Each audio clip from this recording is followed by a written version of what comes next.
प्रिय दर्शकों, आप सभी का स्वागत है हमारे इस YouTube चैनल पर।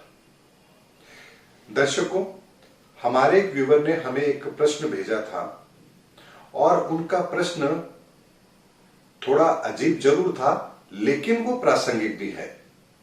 उनका प्रश्न था कि चंद्रमा माता का कारक होता है और सूर्य पिता का कारक होता है, लेकिन यदि किसी व्यक्ति के जीवन में माता पिता ही ना हो तो क्या उसके जीवन के अंदर इन दोनों ग्रहों का प्रभाव बहुत बुरा होगा? दर्शकों, प्रश्न बहुत ही साधारण है, लेकिन इसके पीछे एक रहस्य भी है।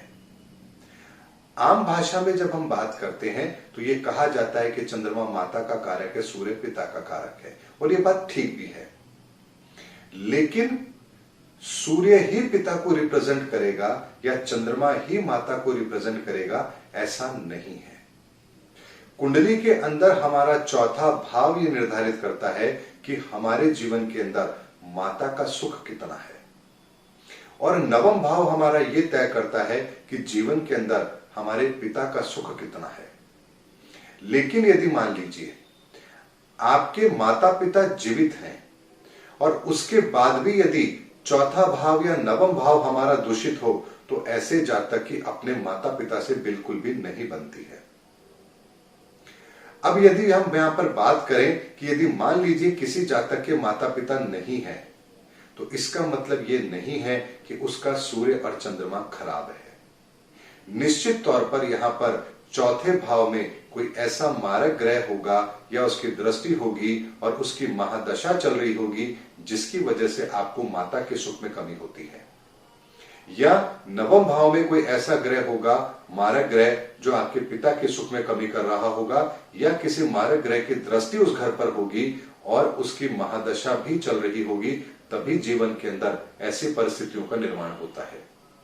यानी कि ये जरूरी नहीं है कि जिस बालक के या जिस व्यक्ति के माता पिता नहीं है उसके चंद्रमा और सूर्य खराब ही होंगे।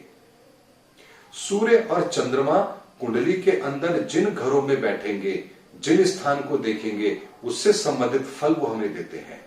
और चौथे और नवम भाव के अंदर जिन ग्रहों की दृष्टि पड़ती है या जो ग्रह वहां बैठे हैं, उसके आधार पर यह तय होगा कि हमारे जीवन के अंदर माता पिता का सुख कैसा है।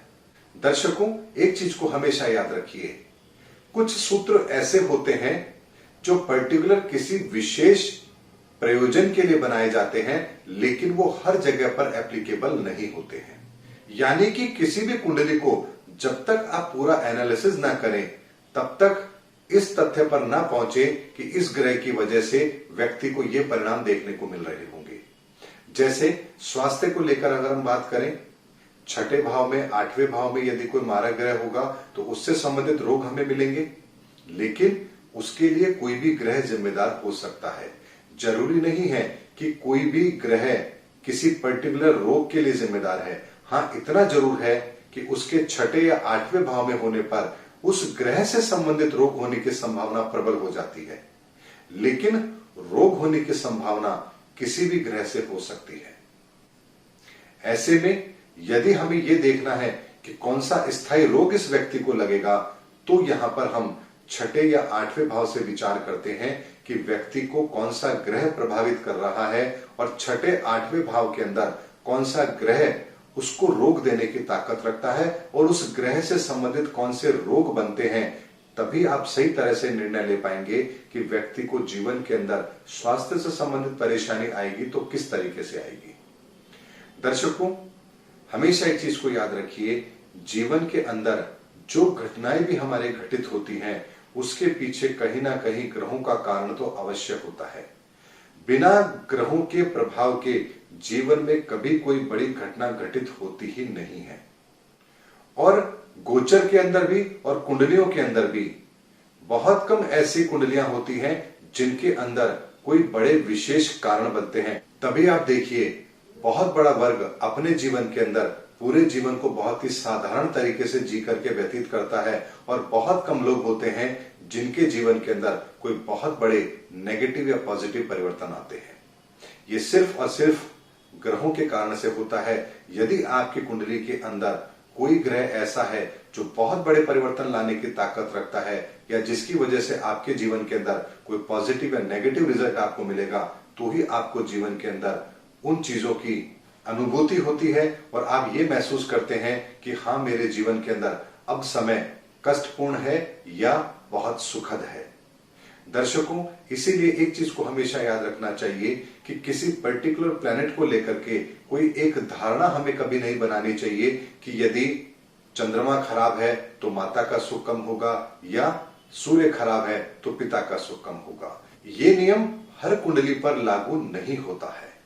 इसीलिए जब तक कुंडली को पूरा ना देखा जाए, कभी भी आप ये निर्धारित ना करें कि इस ग्रह की वजह से हमें ये परेशानी आ रही है। जैसे एक बहुत साधारण सी बात है, गुस्सा ज्यादा आता है, मोती पहन लो।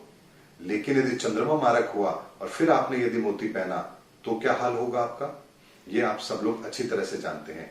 ऐसे में केवल गुस्सा ज्यादा आ रहा है इसीलिए आप मोती पहन रहे हैं, तो ये भी बात ठीक नहीं है। यानी इस वीडियो में मैं आपको ये बताने का प्रयास कर रहा हूं कि केवल कथा कहानियों से या सुनी हुई बातों से कोई उपाय कभी जीवन में ना करें या कोई धारणा निर्धारित ना करें, क्योंकि हर कुंडली के अंदर कुछ विशेष व्यवस्थाएं भी होती हैं और हमें उन व्यवस्थाओं के आधार पर ही जीवन के अंदर निर्णय भी लेने चाहिए या कोई धारणा बनानी चाहिए। उम्मीद करता हूं आपको मेरा वीडियो पसंद आया होगा।